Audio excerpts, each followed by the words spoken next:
আচ্ছা তানা, হ্যাঁ? এই যে মেয়েটা 10 টাকার মুড়ি নিয়ে গেল, এই মেয়েটা কে রে? আরে ও তো আমগো বাড়ির পিছনের বাড়ি, ওখানে থাকে। আরে খালি 10 টাকার করে মুড়ি নিয়ে যায়, সাথে আর কিছু নেয় না, এই আলু চপ বেগুনি এগুলো কিছু নেয় না। আপনিই কোন, এই 10 টাকার মুড়ি বেচে কি কোনো লাভ হয়? মুড়িতে কোনো ব্যবসা আছে? কিন্তু 10 টাকার মুড়ি নিয়ে কি করে? আরে ও 10 টাকার মুড়ি নিয়ে কি করে এটা আমি কেমনে জানবো? এই যে এত টিউশনি করে, এত টাকা পয়সা, 2 টাকা নিজের পিছনে জীবনও ভাঙে না। আচ্ছা আপনারে কি দিব, আপনার কি লাগবো? না আমি কিছু নিব না। আচ্ছা ওদের বাড়িটা কোন দিকে বললি? ওই যে আমগো বাড়ির পিছনে। ও আচ্ছা আচ্ছা ঠিক আছে, বেচা কেনা কর।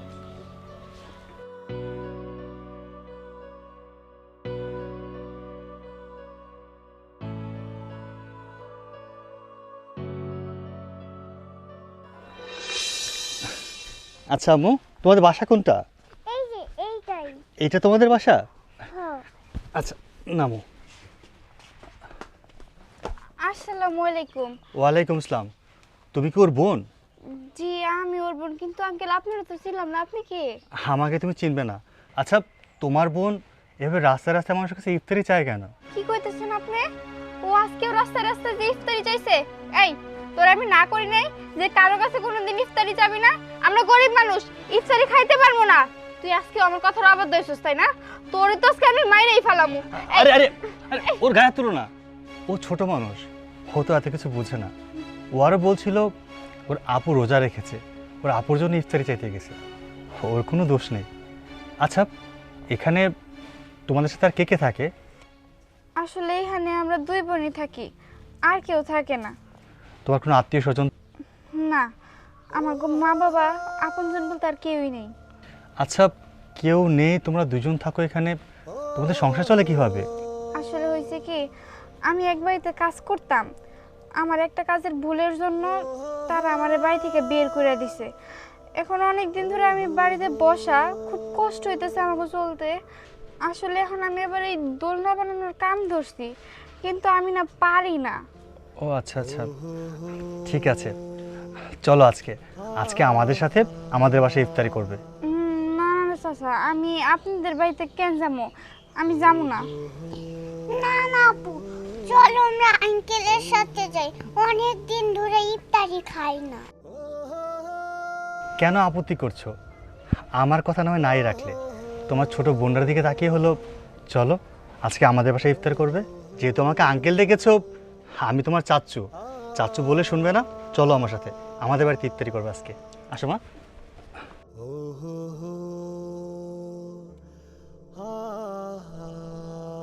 নাও দোয়া কলমা পড়ো। আসসালামু আলাইকুম। ওয়ালাইকুম আসসালাম। কি রে সূর্য, এই ফকির নিরে কোথা থেকে আনলি? ওরে তো আমি ইফতারি কিনতে গিয়ে দেখে আসলাম, ও আমার কাছে ইফতারি চাইলো। হ্যাঁ মা, আমি সব জানি, আর সব কিছু আমি নিজের চোখেই দেখেছি। তুই এই ফকির নিরে বাসায় আনছিস কেন? ওরা আজকে আমাদের সাথে ইফতার করবে। তার মানে ওরা আমার সাথে বসে টেবিলে ইফতারি করবে? মা তুমি এভাবে বলছো কেন? ওরা কি মানুষ না? ওরা কি আমাদের সাথে ইফতার করতে পারে না? আর এই বড় মেয়েটা আজকে রোজা রেখেছে। তুমি জানো মা, ওদের এই পৃথিবীতে কেউ নেই। ও একটা কাজ করতো, ওর কাজটা চলে গেছে। সারাদিন রোজা রেখে মেয়েটা না খেয়ে থাকবে, ইফতার করার মতো কিছু নেই। তার জন্যই তো এই পিচ্চি মেয়েটা ওর বোনের জন্য ইফতার চাইতে গিয়েছিল। মা তুমি আজকে আমরা ইফতার করার জন্য 500 টাকার ইফতার কিনেছো। দেখো মা, ওরা ছোট মানুষ, ওরা না হয় গরিব, ওদের ইফতার কেনার টাকা নেই।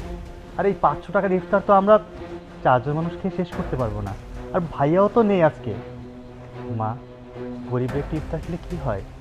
আর আমরা তো সবগুলো ইফতার খেতেও পারবো না। আমাদের খাওয়া শেষে যে ইফতারগুলো থাকে ওগুলো আমরা ফেলে দিই। আর সময় মতো যদি টাইম মতো ওরা ইফতারটা খেতে পারে, আমাদেরও তো সওয়াব হবে, তাই না মা?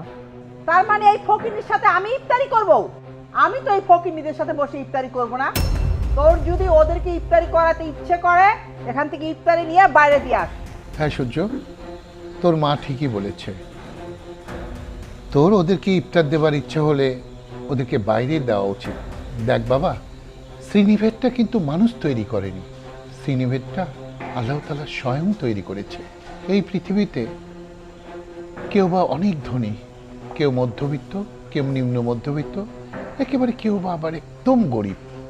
এটা কিন্তু আল্লাহর সৃষ্টি, এটা কিন্তু মানুষের সৃষ্টি না। তাই তুই চাইলেও কিন্তু এই শ্রীনিভেদটাকে বন্ধ করতে পারবি না। তাই বলছি কি, তোর মা যেভাবে বলে সেভাবে কর। বাবা, তুমি যেটা বলেছ তোমার দৃষ্টিকোণ থেকে ঠিক আছে। তুমি যা বলছো যে শ্রেণীভেদটা উপরওয়ালা সৃষ্টি করেছে, এটা আমি বিশ্বাস করি না। শ্রেণীভেদটা আমরা তৈরি করেছি।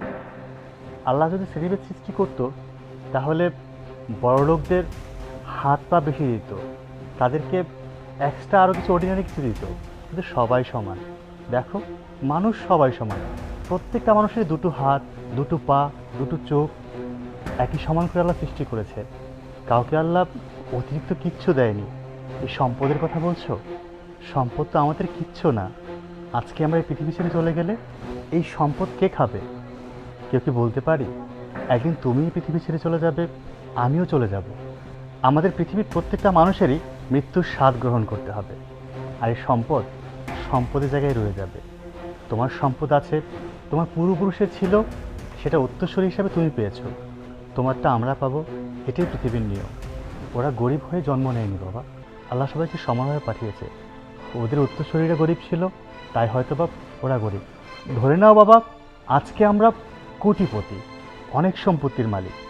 কোনো কারণে যদি আমাদের সব সম্পত্তি চলে যায়, আমরা গরিব হয়ে যাই, তাহলে কি আমরা ওদের মতো জীবনযাপন করব না? তখনই আমরা বুঝতে পারবো এই গরিব ধনীর যে ব্যবধানটা আল্লাহ সৃষ্টি করেননি, আমরা মানুষরা সৃষ্টি করেছি। আল্লাহ মানুষকে সম্পদ দিয়েও পরীক্ষা করেন, আবার সম্পদ কেড়ে নিয়েও পরীক্ষা করেন।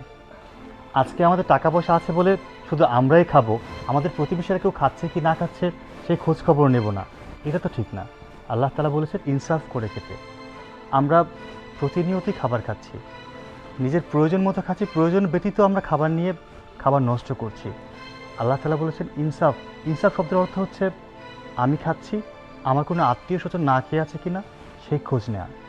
তারপরেও বলেছে শুধু আত্মীয় স্বজন না, আত্মীয় স্বজনের পরে যদি আমাদের অতিরিক্ত খাবার থাকে, আমাদের প্রতিবেশী কেউ না খেয়ে আছে কি না সেটার খোঁজ খবর নেওয়া। এটাই হচ্ছে ইনসাফ। বাবা, ইনসাফ করতে হবে। আমরা কি সত্যি ইনসাফ করে চলছি? আমরা যদি ইনসাফ করে চলতাম তাহলে আজকে আমাদের প্রতিবেশীরা কেউ না খেয়ে থাকতো না। এই যে আমাদের এত খাবার, আমরা খাওয়ার পর যে অতিরিক্ত খাবারগুলো থাকছে সেগুলো আমরা ফেলে দিচ্ছি। আমরা ইনসাফ করলে এরকমটাই হতো না বাবা। অবশ্যই আমাদের প্রত্যেকটা মুসলমানের ইনসাফ করা উচিত। সূর্য, আমি বোধহয় ভুল করেছি। তোকে মাদ্রাসায় পড়িয়ে হাফেজ বানিয়ে সত্যি আমি ভুল করেছি। তোর এত স্পর্ধা কি করে হয়? তুই আমাকে জ্ঞান দিস?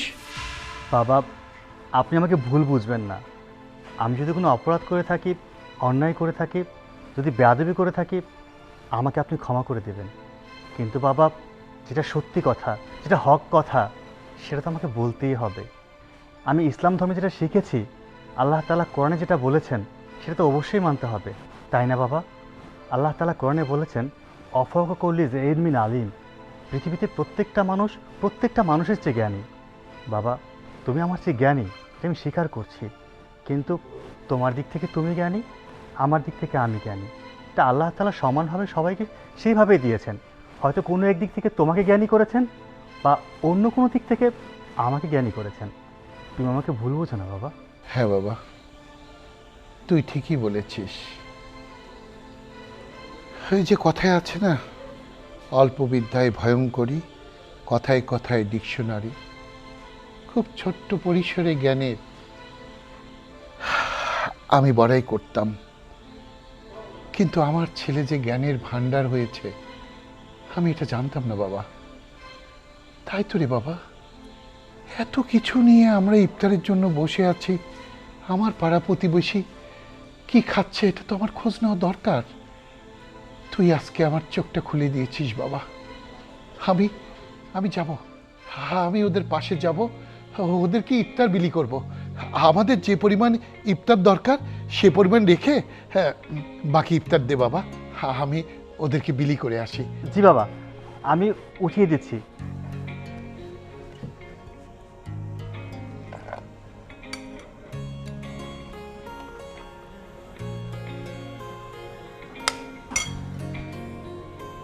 এই যে বাবা ধরো।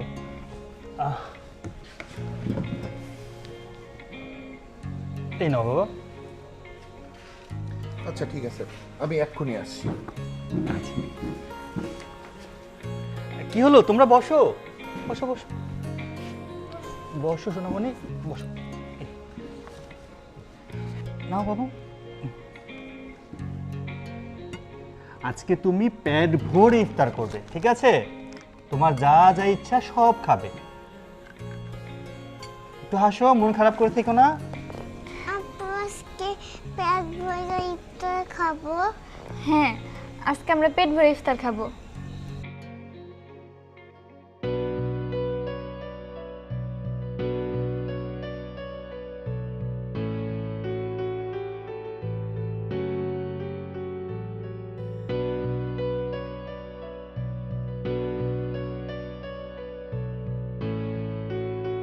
হ্যাঁ দিয়ে আসছি।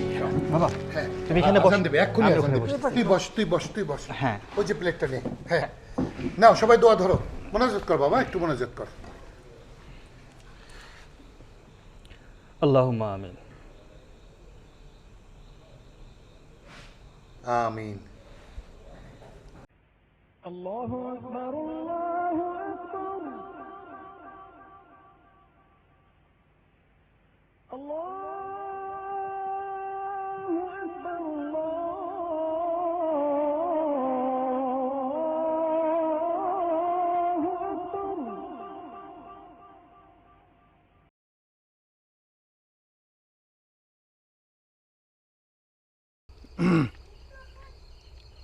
কে আপনি? আমার নাম সোহেল, আমার বাড়ি তো পাশেই। আপনাকে দেখে আপনাকে ফলো করে আপনার বাড়িতে চলে আসলাম কিছু কথা বলার জন্য। আচ্ছা, এখন তো ইফতারির টাইম, আপনি আগে ইফতারি করেন, তারপর কথা বলবো। হ্যাঁ হ্যাঁ ঠিক আছে, ওকে। আরে আচ্ছা আচ্ছা বসেন বসুন। বসেন।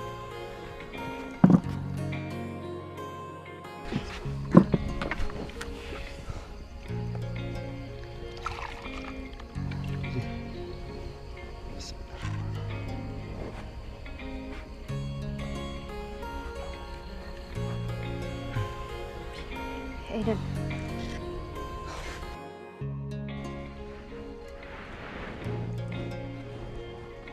আচ্ছা আপনি ওই দোকান থেকে প্রতিদিন 10 টাকা সাদা মুড়ি নিয়ে আসেন। মুড়ির সাথে আর কত কিছু থাকে ইফতার করার জন্য, আপনি সেগুলো না নিয়ে এসে শুধু 10 টাকা সাদা মুড়ি দিয়ে আপনার ইফতার হয়? না না, আমার এই মুড়ি দিয়ে প্রতিদিন রোজা খোলার অভ্যাস আছে। আমার কেন যেন মনে হচ্ছে শুকনো মুড়ি দিয়ে রোজা খুলতে আপনার কষ্ট হচ্ছে। না না না, আমার কষ্ট হচ্ছে না। মানে আপনি প্রতিদিন সাদা মুড়ি দিয়ে ইফতার করেন, তাতে তো আপনারই কষ্ট হওয়ার কথা। চাইলে তো আরও সাথে কিছু রাখতে পারেন। হ্যাঁ, আমি চাইলে কিছু আইটেম দিয়ে ইফতার করতে পারতাম। আসলে সবার জীবন তো একরকম হয় না। যারা বড় লোক তারা অনেক রকম আইটেম দিয়ে ইফতার করতে পারে, কিন্তু আমি তো গরিব। এই দুনিয়াতে মা বাবা বলে আমার কেউ নেই।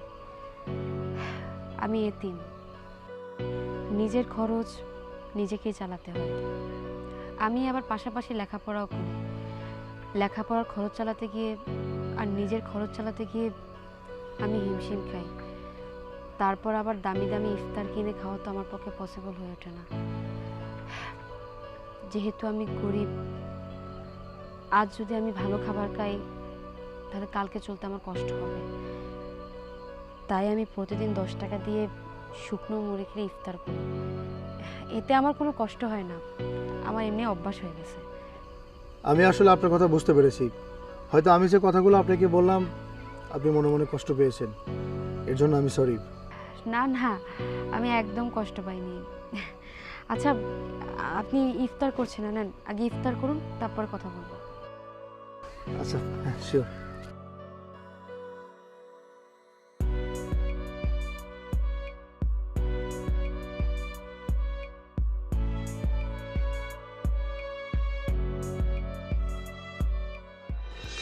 শুনছো? বলো। ইফতারির পর ছেলেটা কোথায় গেল? আছে আশেপাশে, হয়তো চলে আসবে বাসায়। কি ব্যাপার, তোরা তো খুশি খুশি লাগছে কেন? মা, তোমরা দুজন মিলে আমাকে বিয়ে করাবে বলে মানে একদম উঠে পড়ে লেগেছিলে। এখন আমি বিয়ে করতে রাজি আছি, তোমরা চাইলে আমার বিয়ের ব্যবস্থা করতে পারো। আলহামদুলিল্লাহ। তা ঘটক পাঠাবো নাকি? না বাবা, ঘটক তোমাকে পাঠাতে হবে না, মেয়ে আমার পছন্দ আছে। তো মেয়ের বংশ পরিচয় কি? নিশ্চয়ই শিল্পপতির মেয়ে। সে শিল্পপতিও না, লাখপতিও না, কোটিপতিও না। মেয়েটার কোনো বংশ পরিচয় নেই। মেয়েটা টিউশনি করে যে পয়সা পায় সেই পয়সা দিয়ে নিজের পড়াশোনা চালিয়ে নিচ্ছে। এক কথায় ধরে নিতে পারো মেয়েটা অসহায়। তার মানে মেয়েটা ফকির?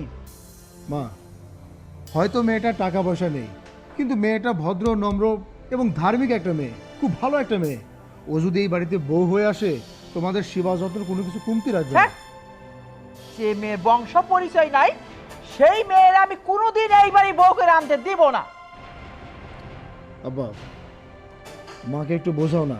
আর আমি যেহেতু সিদ্ধান্ত নিয়ে নিয়েছি এই মেয়েকে আমি বিয়ে করব, তার মানে এটাই ফাইনাল। আমি ওই মেয়েকে বিয়ে করে বাড়ির বউ বানাবো। ওই ফকির নেই মেয়েরে আমার বাড়ি বউ করে আনবো?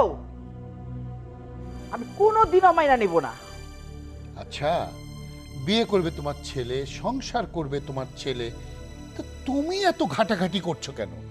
ওর বংশ পরিচয় থাক না থাক, আমার ছেলে যদি সুখী হয় তা তোমার অসুবিধে কি? আমি তো তোমার বংশ দেখে বিয়ে করিনি। কি কি বললা তুমি? ওই ফকিরনি মেয়ের লগে তুমি আমার বংশ তুলনা করলা? তুমি জানো না আমি কোন বংশে মেয়ে? আরে চিল্লাচিল্লি করো না, মানুষ শুনবে। এটা রোজার মাস, সিয়াম সাধনার মাস, কথা কম বলতে ওই তো বলছো। পাইছো, ওই যে একটা পাইছো না, ওই যে সিয়াম সাধনার মাস, এইটা দিয়ে আমার দাবিয়ে রাখো। আল্লাহ, সারা বৎসর যদি তুমি রোজা দিতা তাহলে আমার এই কান দুটো শান্তি পেত। ওই যে চুপ করো, মুখটা বন্ধ রাখো তোমার।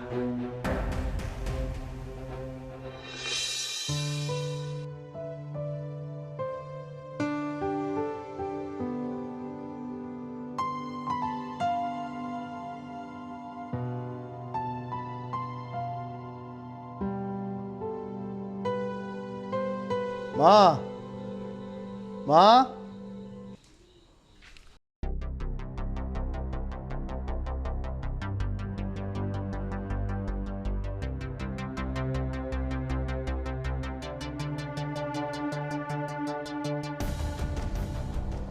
কি ব্যাপার ভাইয়া, তুমি হটপটে খাবার নিচ্ছ কেন? কথা বলিস না, যা করতেছি শুধু দেখ। আচ্ছা ঠিক আছে, তুমি হটপটে খাবার পড়তেছো কেন? আরে বলছি না, কথা বলিস না। বুঝলাম, আমাকে তো বলতে পারো তুমি হটপটে করে খাবার কোথায় নিয়ে যাচ্ছ? তুমি এখানে খাবে না আমাদের সাথে? একজন অসহায় মানুষের জন্য নিচ্ছি। ও আচ্ছা, একজন অসহায় মানুষের জন্য খাবার নিয়ে যাচ্ছ, তো খাবারটা কি শুধু ওনার জন্য নিয়ে যাচ্ছ আর তুমি ওখানে খাবে? শুধু ওনার জন্যই। তুমি শুধু ওনার জন্য খাবার নিয়ে যাচ্ছ মানে? তুমি কালকে রোজা রাখবে না? তোমার খাবার নাও নেই? আরে রাখবো রে ভাই। তাড়াতাড়ি করো, আজানের সময় হয়ে যাবে, মা চলে আসতে পারে।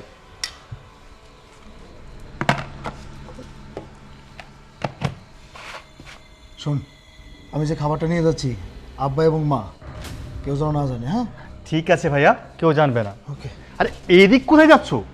মা দেখে ফেলবে, ওদিক দিয়ে যাও। মাথা পুরো নষ্ট হয়ে গেছে একদম, কি অবস্থা। মা, বাবা তাড়াতাড়ি আসো, সেরই সময় হয়ে গেছে। আমাকে দাও মা। বসো মা। বাবা তুমি বসো।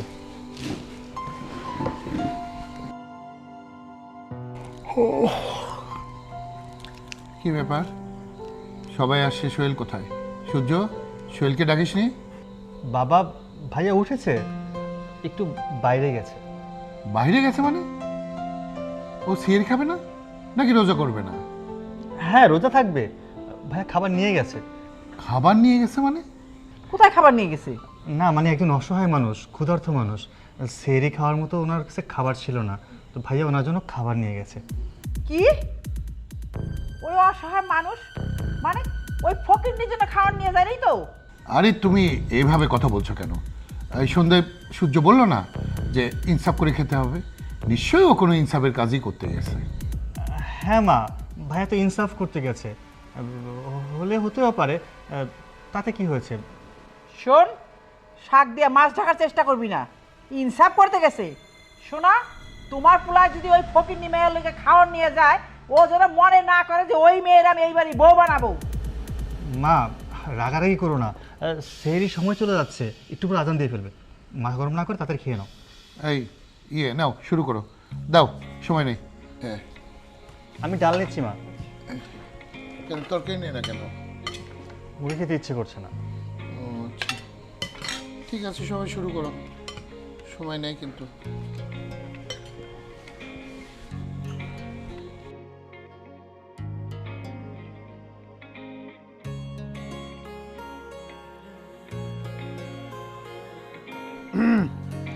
কেমন আছেন?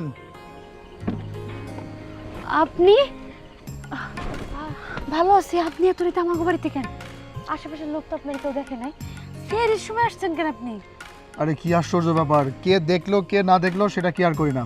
আমাদের বাসা থেকে আপনার জন্য চেহারি নিয়ে আসছি, খাবেন? কি কইতাছেন? সেরে নিয়ে আসছেন কেন? শোনেন, আপনি শিক্ষিত মানুষ, আপনাকে বললে অবশ্যই বুঝবেন। আল্লাহ তাআলা বলেছে ইনসাফ করে খাও। আর ইনসাফ এমন একটা বিষয়, নিজের যতটুকু প্রয়োজন ততটুকু রেখে বাকিটুকু আশেপাশে গরিব দুঃখী যারা আছে তাদের সাথে ভাগ করে খেতে হবে। এর জন্যই আমি আপনার কাছে চলে আসলাম, আর কোনো কিন্তু নয়। নিন, ধরুন। আরে আজান দিয়ে দিবে, সময় নেই, চলেন খাই আমরা, আসেন।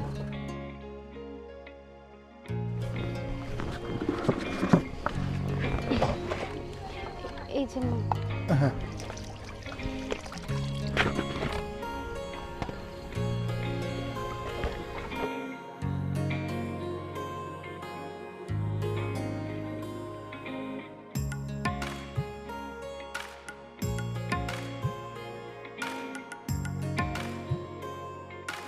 বাস বাস বাস, অল্প দিলে চলবে। আপনি শুরু করেন। আমি খাচ্ছি, আপনি খান।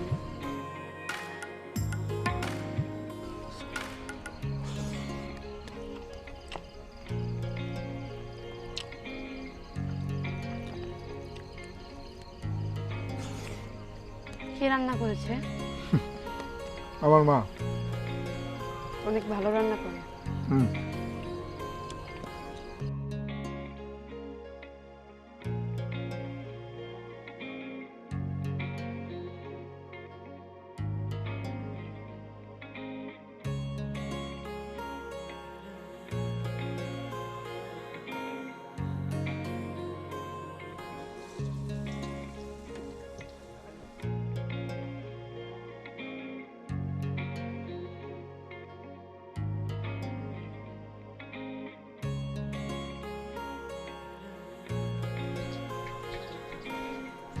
কাকা, আসসালামু আলাইকুম।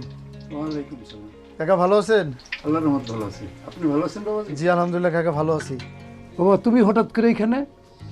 কাকা আসলাম একটু প্রয়োজনের, আপনার সাহায্যের প্রয়োজন আছে আমার। কি সাহায্য বাবাজি?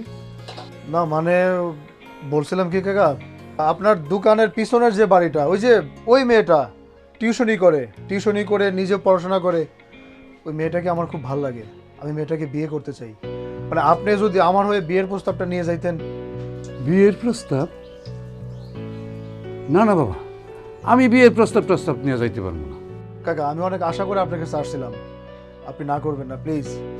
আপনি গেলে হয়তো ওনারা রাজি হয়ে যাবে। আব্বা, সোহেল ভাই তো খারাপ মানুষ না, ভালো একজন মানুষ। আমগো দোকানতে সব সময় সদাই পাতি নেয়, ইফতার নেয়। উনি যখন একটা কথা কইতাছে ম্যাডারে পছন্দ করে, যাও না তুমি একটু কথা কও। মারে, বিয়ে শাদীর ব্যাপার, আমি এই সমস্ত ব্যাপারে জড়াইতে চাই না।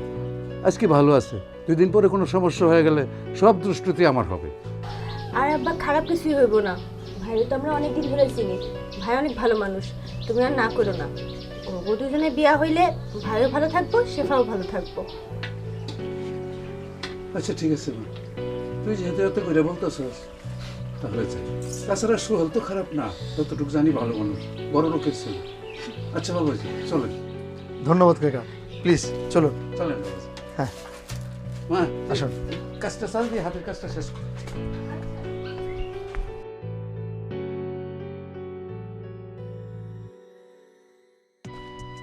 কাকা আসলে। আপনি যদি আমার হয়ে একটু বুঝিয়ে বলেন, আমার মনে হয় তারা আমার কথা যদি নাও শোনে আপনার কথা শুনবে। হ্যাঁ বাবা, আমি যতটুকু চেষ্টা করি আর দেখি, আলাপ করে দেখি। তো মেয়েটা তো বয়স হয়, ওর মা বাবা কিছু নাই। শেফা, শেফা, এদিকে আয় তো মা। চাচা আপনি একটু দাঁড়ান, আমি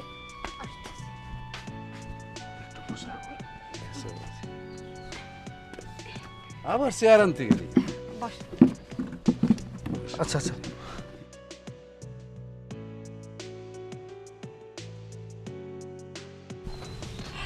চাচা কি মনে করে আবার আমার বাড়িতে? আইছিলাম, তোর সাথে একটু কথা ছিল। তোর তো এইগুলো আর কেউ নাই, মা বাপ কেউ নাই। তোর মা হইলে আমরা আছি, বাবা হইলে আমরা আছি। তাই তোর সম্বন্ধে তো একটু চিন্তা ভাবনা আমাদের করতে হয়। তাই তোর জন্য একটা বিয়ার প্রস্তাব নিয়ে আইছিলাম। সম্বন্ধ? আমি ঠিক বুঝলাম না চাচা, কিসের সম্বন্ধ? সোহেল বাবা যেটা তো তুই চিনস, সেও তোরা চিনে, সে তোরে পছন্দও করে। আমি আসছিলাম ওনার সাথেই তোর বিয়ের প্রস্তাব নিয়ে। তুই কি বলস? চাচা আপনি তো জানেন এখন পর্যন্ত আমি গ্রাজুয়েশন কমপ্লিট করিনি। আমার খুব ইচ্ছে আমি গ্রাজুয়েশন কমপ্লিট করব, তারপর বিয়ের চিন্তা ভাবনা করব। তাই আমি এখন বিয়ে টিয়ে করতে চাচ্ছি না চাচা। বিয়ে করবি না কেন? কি হয়েছে? তোর তো এখন বয়স হয়েছে, ঘর সংসারের প্রয়োজন আছে। তাছাড়া সোহেল বাবাজি তো একজন ভালো মানুষ, এই এলাকার সম্ভ্রান্ত পরিবারের একজন ছেলে। এর সাথে যদি তোর বিয়ে হয়, আশা করি তুই সুখেই থাকবি। চাচা আপনার কাছে যেটা ভালো মনে হচ্ছে আমার কাছে হয়তো ওটা ভালো মনে হচ্ছে না। আমি ওনাকে অনেক ভালো করে চিনি, ওনার সাথে আমার আগে কয়েকবার দেখা হয়েছে। আমার কাছে ওনাকে যথেষ্ট ভালো মানুষই মনে হয়। কিন্তু চাচা আমি কেন বিয়ে করতে চাচ্ছি না জানেন?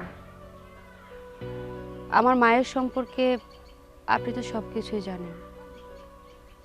আমার বাবা ভালোবেসে আমার মাকে বিয়ে করেছিল। একটা বছর আমার মায়ের সাথে বাবা দিব্যি সংসার করেছে। একটা সময় এই পৃথিবীতে আমার জন্ম হয়, কিন্তু আমি যখন এই পৃথিবীর আলো বাতাস দেখি, আমি মেয়ে হয়ে জন্মগ্রহণ করেছি বলে আমার বাবা আমার মাকে ছেড়ে আমাকে ছেড়ে পালিয়ে যায়। তখন আমার মা আমাকে নিয়ে কি করবে কিচ্ছু বুঝে উঠতে পারছিল না। আমার বাবাকে অনেক খুঁজেছে কিন্তু কোথাও খুঁজে পাইনি। তখন আমার মা আমাকে নিয়ে অসহায় হয়ে পড়ে। মানুষের বাড়িতে কাজ করে করে আমাকে লালন পালন করেছে, আমাকে লেখাপড়া শিখিয়েছে। আমার মায়ের একটাই স্বপ্ন ছিল, আমি যখন বড় হব ভালো একটা অফিসে চাকরি করব, সুশিক্ষায় শিক্ষিত হব। তাই আমার মা মানুষের বাড়িতে কাজ করে করে হলেও আমাকে লেখাপড়া শিখিয়েছে। কিন্তু দেখেন আমার কি পোড়া কপাল। আমার মা আমার বাবার শোকে শোকে একটা সময় তিনিও আমাকে ছেড়ে এই পৃথিবী ছেড়ে চলে গেছেন। তারপর থেকে তো আমি এতিম। আমি আমার নিজের লেখাপড়া চালিয়ে যাওয়ার জন্য, নিজের খরচ খরচা চালানোর জন্য কিছু ছোট ছোট বাচ্চাকে প্রাইভেট পড়াই। আমার একটাই স্বপ্ন, আমি গ্রাজুয়েশন কমপ্লিট করব, ভালো একটা চাকরি করব, আমার মায়ের স্বপ্নকে পূরণ করব চাচা।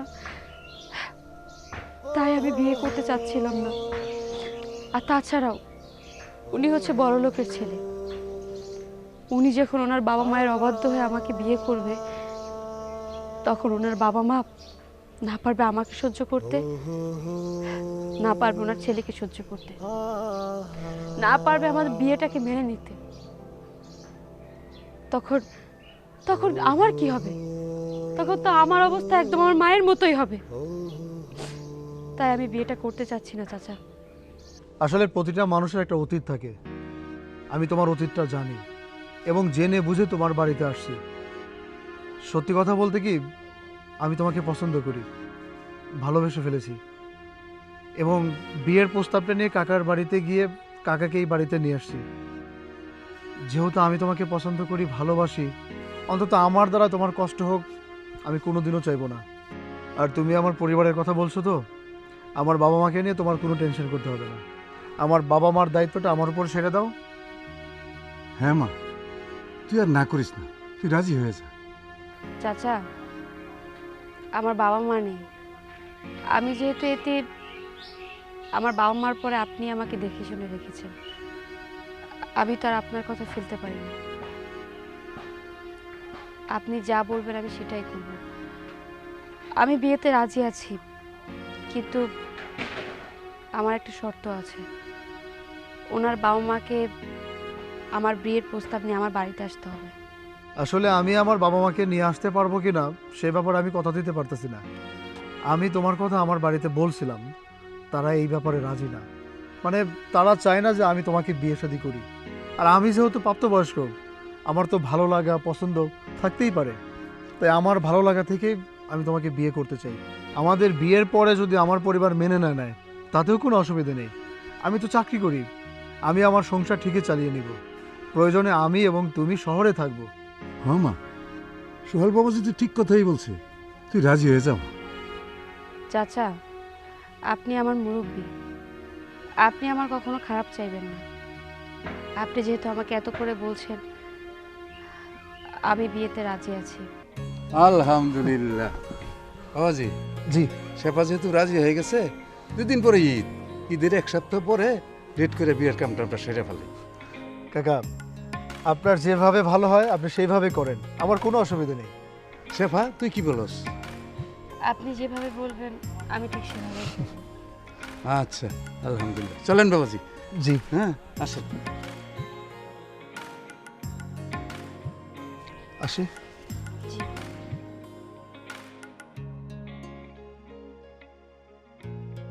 আসো, এটাই হচ্ছে আমাদের বাড়ি। মা, মা, দাঁড়াও। এই মেয়েকে, আমার বউ, আমার মা, সালাম করো। দাঁড়াও। তোর বউ মানে? একটা ফকিন্নির মেয়ে এই বাড়ির বউ? ও এই বাড়ির চাকরানি হতে পারে, ও এই বাড়ির বউ হতে পারে না। আমি কোনোদিনই এই বউকে মেনে নেব না। আরে কি বলছো কি? খোকা যখন বিয়ে করেই ফেলেছে, থাক থাক বৌমা, থাক থাক থাক, বেঁচে থাকো মা, বেঁচে থাকো। খুব সুন্দর, একদম লক্ষ্মী প্রতিমার মতো। আমি এমনটাই আশা করেছিলাম। দোয়া করি মা, তোমরা সর্বদাই সুখী হও। কি? তুমি এই চাকরানির জন্য দোয়া করলা সুখী হইতে? তাই? আর আমি তোমার বউ হয়ে তুমি কোনোদিন আমার জন্য দোয়া করছো? দোয়া করবে ওনার জন্য। সোহেল, এই চাকরানি মায়াকে যেখান থেকে আনছিস সেইখানে রাইখায়, ওর জায়গা আমার বাড়িতে হবে না। মা, আমি যেহেতু বিয়ে করে বউ বাড়িতে নিয়ে আসছি, আমি আমার বউকে কোথাও পাঠাবো না। তোমাদের সেবা যত্ন করবে আমার বউ, অসুবিধা কি? তুই কি করে ভাবলি? তুমি কি করে ভাবলা যে একটা বস্তির মায়া আমার সেবা যত্ন করবে, আমি ওর হাতের খাবার খাবো? ভাবলা কি করে? ইয়ে, বাবা তুই মার কথা শুনিস না, বৌমাকে নিয়ে ভিতরে যা। দাঁড়া, ও এই বাড়িতে থাকতে পারে, ছেলের বউ হিসাবে না, আমার বাড়ির চাকরানি হিসাবে। আচ্ছা আচ্ছা, সেটা দেখা যাবে, পরে দেখা যাবে। আগে যাক তো ওরা ভিতরে। যা বাবা, বৌমাকে নিয়ে ঘরে যা। যা মা, চলো। ঘরে যা। হ্যাঁ, আমি দেখছি, চিন্তা নেই। শোনো, ভিতরে যাও, শরবত আর নাস্তা পানির ব্যবস্থা করো, আমি বাজার থেকে বাজার করে নিয়ে আসছি। তোমার সাহস কিভাবে হয় যে চাকরানির জন্য নাস্তা আমি বানাবো? আমি কোনোদিন আমার নিজের জন্য নাস্তা বানিয়ে খাই নাই, আর ওই চাকরানির জন্য নাস্তা আমি বানাবো? আর এখানে সাহসের কি আছে? তুমি আমার বউ, আমি তোমাকে কথা বলতেই পারি। তবে একটা কথা মনে রেখো, আজকে তুমি যে ব্যবহার বৌমার সঙ্গে করবে, ঠিক সেই ব্যবহারই কিন্তু একদিন তুমি রিটার্ন পাবা। তুমি কি আমাকে অভিশাপ করছো? না, আশীর্বাদ করে গেলাম। শয়তান পুরুষ কোথাকার, ও আমার অভিশাপ করে আমি এইটাই ফিরত পাবো। আরে আমি কি ফিরত পাবো কি পাবো না সেটা মরার পরে বলতে পারবো, এখন আমি জানি না।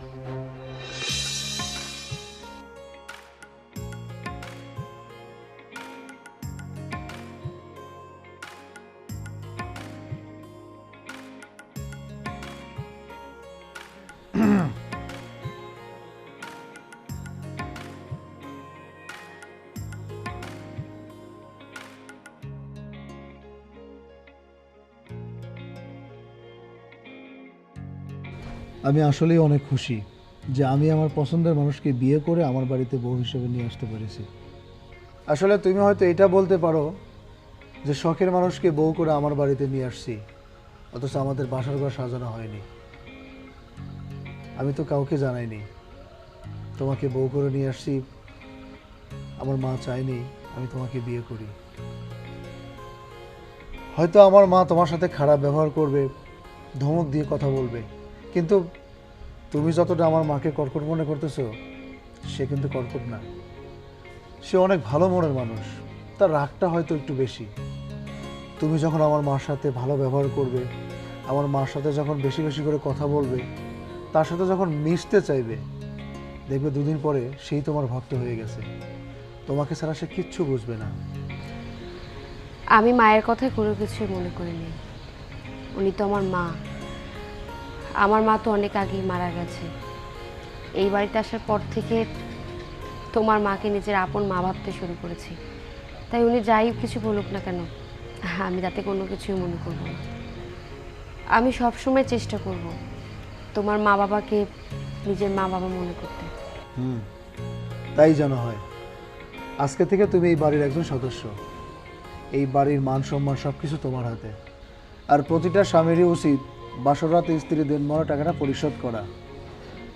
তোমার দেনমোহরে 3 লক্ষ টাকা ধার্য করা হয়েছে।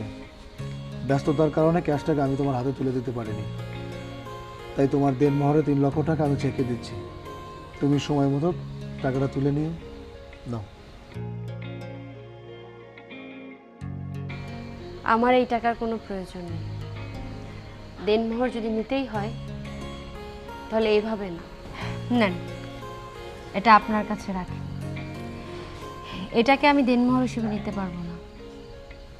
আপনি আমাকে ওয়াদা করেন সারাটা জীবন আপনি আমার সাথে থাকবেন, এটাই আমার দেনমোহর। ঠিক আছে, আমি তোমাকে কথা দিচ্ছি, আমি যতদিন বেঁচে আছি ততদিন আমি তোমার পাশেই আছি। আমার অনেক ঘুম পাচ্ছে, সারাদিন অনেক প্রেশার গেছে, আমি একটু ঘুমাবো। তাই? ঠিক আছে, শুয়ে পড়ো।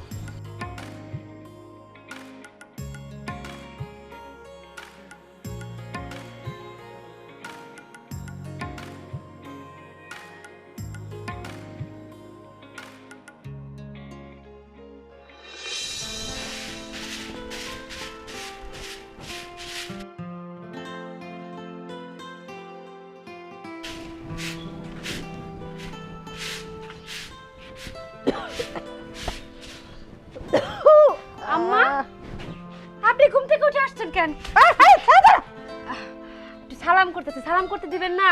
সকালবেলা উঠে আপনারা দেখছি, একটু পাও ধরে সালাম করবো না?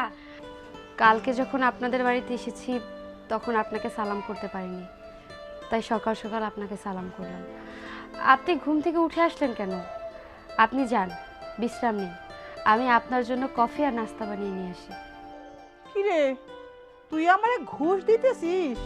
তুই কি মনে করছিস আমি তোর বুদ্ধি বুঝি না যে আমার তুই চা বানিয়ে খাওয়াবি, নাস্তা বানিয়ে খাওয়াবি, আমার জন্য আমার কাপড় ধুয়ে দিবি, আমারে খুশি রাখলে আমি খুশি, মার তোরে পোলার বউ হিসাবে স্বীকৃতি দিব? কোনো দিনও না। তোর সেই ঘুরে বালি। তুই আমার কি মনে করছিস ফুলা বেলুন যে খুশা দিলে পুশ করে অপ হয়ে যাবো? জি না, এই বাড়িতে থাকতে হইলে চাকরানি হিসাবেই থাকতে হবে। কোনোদিন ছেলের বউ হিসাবে স্বীকৃতি পাবি না, বুঝছস? আম্মা, আমি এই বাড়ির চাকরানি নয়, আপনার দাসী হয়ে থাকতে চাই। আপনি যেমনটা বলবেন আমি ঠিক তেমনিই চলতে চাই। জানেন মা, আমার মা অনেক আগে মারা গেছে। বাবা কোথায় আছে তা আমি নিজেও জানি না। বাবা মায়ের আদর ভালোবাসা কী জিনিস আমি না ভুলে গিয়েছি। তবে হ্যাঁ, কালকে যখন আমি এই বাড়িতে আসলাম আপনাকে দেখে আবার মনে হচ্ছিল আপনি আমার আপন মা, আর বাবাকে দেখে মনে হচ্ছিল উনি আমার আপন বাবা। তাই আমি আপনাদের দুজনের সেবা করে বাঁচতে চাই। এই শোন, আমাকে যতই পাম্পট্টি দেশ কোনো কাজ হইব না। আমার ছেলেরে তো জাদু টুনা করছস, আমার ছেলেরে ভেড়া বানাইছস। তুই কি মনে করছস আমারও জাদু টুনা করবি? জি না, ওই জাদুটনাতে আমি বস মানবো না। আম্মা, আমি আপনার ছেলেরে জাদু করব কেন? আর আপনাদেরই আমি জাদু করব কেন? আপনি তো আমার মা। আপনি আমাকে মারবেন, কাটবেন, যা খুশি তাই করবেন, তাতে আমার কোনো আপত্তি নেই। শুধুমাত্র আপনাকে সেবা করার সুযোগ দেন। মা, আপনি বাইরে দাঁড়িয়ে আছেন কেন? আপনি ভিতরে যান, বিশ্রাম নেন। আমি আপনার জন্য কফি আর নাস্তা বানিয়ে নিয়ে আসি। হইছে হইছে, দেহুম নেই ফকিন্নির মেয়ে কি চা নাস্তা বানায়। আমার কি দুর্ভাগ্য যে ফকিন্নির মেয়ের হাতে চা নাস্তা আমার খাইতে হবে। চত্ব সব।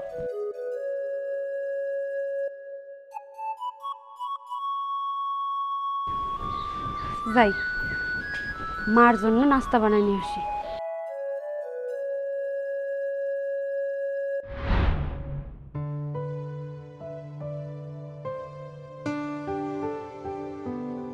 কি ব্যাপার, সূর্য আজকে কোন দিকে উঠছে? এত সকাল সকাল উঠলা, আবার বাইরে গেলা, আবার বাইরে থেকে ড্রয়িং রুমে এসে বসলা, বিষয় কি? বিষয় কিছুই না, ওই ছোট লোকের মায়া দেখি যায় দেখি দুয়ার ঝাড়ু দিতেছে। তো আমি তো রান্না করে যাইতে চাইছিলাম, আমারে কয় আম্মা আপনি যাইয়া বসেন, আমি আপনার জন্য বেডটি নিয়ে আসতেছি। দেখি ওই ফকিরনি কি বেডটি বানায়। সত্যি সত্যি আমার বাড়িতে লক্ষ্মী প্রতিমা আসছে। আরে প্রতিদিনই তো মর্নিং ওয়ার্কে যাই, মর্নিং ওয়ার্ক করি, করে ফেরার পথে নাস্তা নিয়ে আসি, সেই নাস্তা টেবিলে দিয়ে তোমাকে ডাকি, তুমি সকাল হইছে নাস্তা টেবিলে বসে নাস্তা খাও। চা কফি এ জন্মেও কোনোদিন বেডটি হিসেবে পাই নাই। আজকে বৌমা দিতে চেয়েছে, তুমি তো মুখ ভেঙ্গাচ্ছ। দেখো বৌমা কফি নিয়ে এসে তোমার হোতার মুখ থোতা করে দেবে। খুব তো ব্যাট ব্যাট ব্যাট ব্যাট করতেছ, হ্যাঁ? দালালি শুরু করছো কেন? হ্যাঁ, কিসের দালালি? কই আমার তো পাঠায় দিল, উনি আমার বেডটি খাওয়াইবো, খবরও তো নাই। এই যে চলে এসেছে, আসো মা। মা,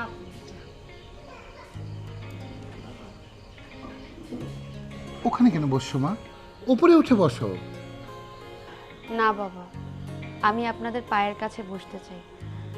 আমি এখানে বসে আপনাদের কাছ থেকে ভালোবাসা নিতে চাই। বাবা মায়ের সেবা যত তো কখনো করতে পারিনি। মাকে সবসময় মা মনে করেছি, আর আপনাকে বাবা। তাই আপনাদের দুজনের সেবা যত্ন করে নিজের আত্মাকে শান্তি দিতে চাই। আচ্ছা বাবা, কফিটা কেমন হয়েছে? হয়েছে আর কি, কোনো রকমের। ওয়াও, অমৃত কফি না, আরে এরকম কফি জীবনের প্রথম খেলাম। বেশি বলা হয়ে যাচ্ছে না? বেশি কেন হবে? তুমি কি কখন নিজে কফি বানিয়ে দেখেছো যে কফি কোনটা ভালো আর কোনটা কফি ছাড়া কফি? দালালি বন্ধ করো। আমি আপনাদের বাড়ির চাকরানি না, আপনাদের পার্সোনাল দাসী হয়ে থাকতে চাই। কি বলছো মা? তুমি দাসীবাদী হতে যাবে কেন? তুমি চৌধুরী পরিবারের বউ, এই বাড়ির বউ। বইয়ের মর্যাদা নিয়ে এই বাড়িতে তুমি থাকবে। মা, আপনাকে একটা কথা বলতে চেয়েছিলাম। কি কথা? আসলে আমার তো মা বাবা কেউ নেই দুনিয়াতে, আমি এতিম। আপনার ছেলে হয়তো বা আমাকে পছন্দ করে বিয়ে করে এনেছে। আমি জানি যে আমি গরিবের মেয়ে বলে, আমার বাবা মা নেই বলে আপনি আমাকে পছন্দ করেন না। তাতে আমার কোনো আপত্তি নেই, কিন্তু জানেন, আপনাকে যখন প্রথমবার দেখলাম তখন কেন যেন মনে হচ্ছিল আপনি আমার আপন মা। বাবাকে যখন প্রথম দেখলাম তখন মনে হচ্ছিল উনি আমার আপন বাবা। কিন্তু আমি আপনাদেরকে আপন করে নিয়েছি, কিন্তু আপনি আমাকে আপন করতে পারেননি। আমার মা যদি বেঁচে থাকতো, আমি তো আমার মায়ের সেবা করতাম, তাই না? যেহেতু আমার মা বেঁচে নেই, আপনাকে আমি যেহেতু মা মনে করি, তাই আপনার কাছে আমার অনুরোধ, আমাকে নিজের ছেলের বউ হিসেবে না, নিজের মেয়ের মতো করে দেখবেন। আপনি যেভাবে বলবেন, যা বলবেন আমি তাই শুনবো, যে কাজ বলবেন। এই বাড়ির বউ হিসেবে না, আমি আপনাদের দাসীবান্দি হয়ে থাকবো। তারপর আপনি আমার সাথে খারাপ ব্যবহার করবেন না প্লিজ। ঠিক আছে, আসো আমার কাছে আসো। এসো মা, এসো, এখানে বসো। কি আমি বলছিলাম না, ও আমার বৌমা না, ও আমার মেয়ে, আমাদের মেয়ে। অনেক ভুল করে ফেলছি মা, তুমি ক্ষমা করে দিও। আপনি কেন ভুল করবেন? আপনি আমার মার মতো, শাসন করতেই পারেন। আরে মার মতো কি রে? মা বল, মা। হ্যাঁ মা। মা বল।